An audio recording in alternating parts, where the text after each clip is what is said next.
What prompted the British to come to India? ANS.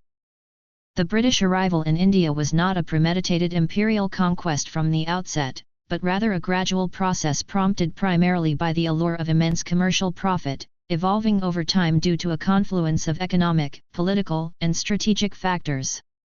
At the forefront of British motivation was trade.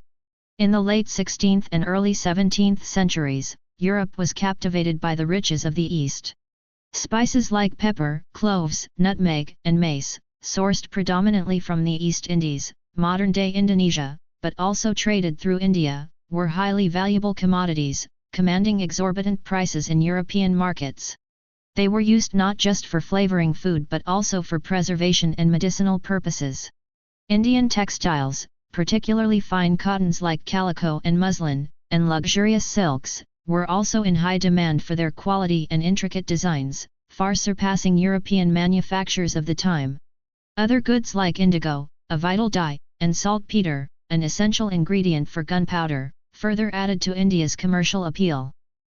To tap into this lucrative trade, a group of English merchants formed the East India Company, EIC, which received a royal charter from Queen Elizabeth I on December 31, 1600. This charter granted the EIC a monopoly on trade with all countries east of the Cape of Good Hope and west of the Straits of Magellan. The primary objective was to break the existing Portuguese and Dutch dominance in the spice trade and secure direct access to these valuable goods, thereby maximizing profits for its shareholders. Initially, the EIC's focus was on the Spice Islands. However, they faced stiff competition and hostility from the well-established Dutch East India Company, VOC. This led the EIC to increasingly turn its attention towards mainland India, which, while not the primary source of all spices, was a crucial hub in the Asian trade network and a significant producer of highly sought-after textiles. The political landscape of India at the time also played a role. The powerful Mughal Empire, under rulers like Jahangir, initially allowed the EIC to establish trading posts, known as factories, such as Surat, 1612, Madras, 1639, Bombay, 1668, and Calcutta, 1690. The British, like other European powers, sought firmans, royal decrees, from Mughal emperors and local rulers to secure trading privileges, tax exemptions, and the right to fortify their settlements to protect their commercial interests.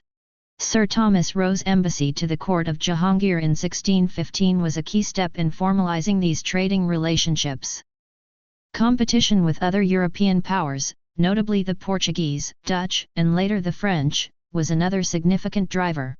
Each nation sought to establish its own commercial enclaves and secure exclusive trading rights.